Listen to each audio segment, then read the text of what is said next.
one, we have to look at how they are positioned in the system of colorism, right?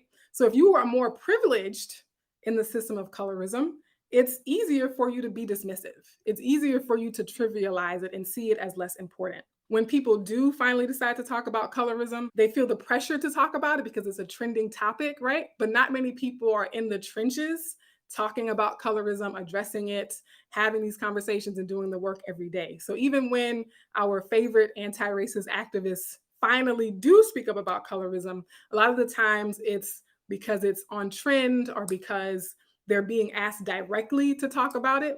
But it's very rare that a large majority of people who focus on the work against white supremacy, anti-Blackness, and racism see colorism as a core facet of what they do and not just a passing trend or a passing secondary tangent, right?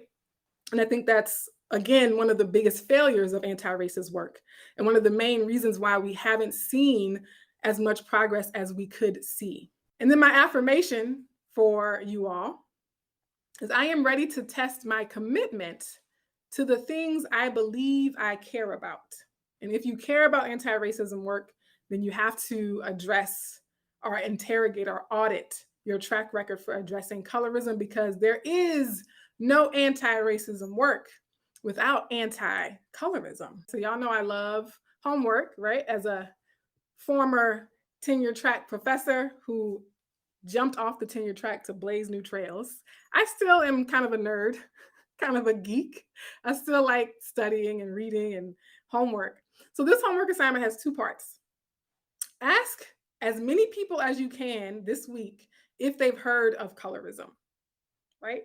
Because again, going back to what I was saying earlier, there are still a lot of people who have not heard of it. And so I need your help. I do everything I can to spread that awareness, but I need your help in spreading that awareness and making sure everyone has at least heard of colorism, right? And if they say yes, if they say they've heard of colorism, ask them how it relates to business. How does colorism relate to business? And the reason why I want you to ask that question is, again, people are able to trivialize or dismiss colorism if they think it's just about being bullied at school. For a lot of people, the conversation stops at, and so what you can do as you're asking people if they've heard of colorism is to help them move beyond the schoolyard bullying conversation in order to understand the larger social implications and the social consequences of what colorism does. Modern Formula says, oh, I'm going to ask this at work. Have you heard of and do you know of colorism? Exactly, Modern Formulas. You understand the assignment, okay? You understand the assignment. And so if you come back to class next week, I'm going to ask you if you did your homework. And so report back to me. Let me know how it went. And I will see you all next Monday. Have a great rest of your week. Much love.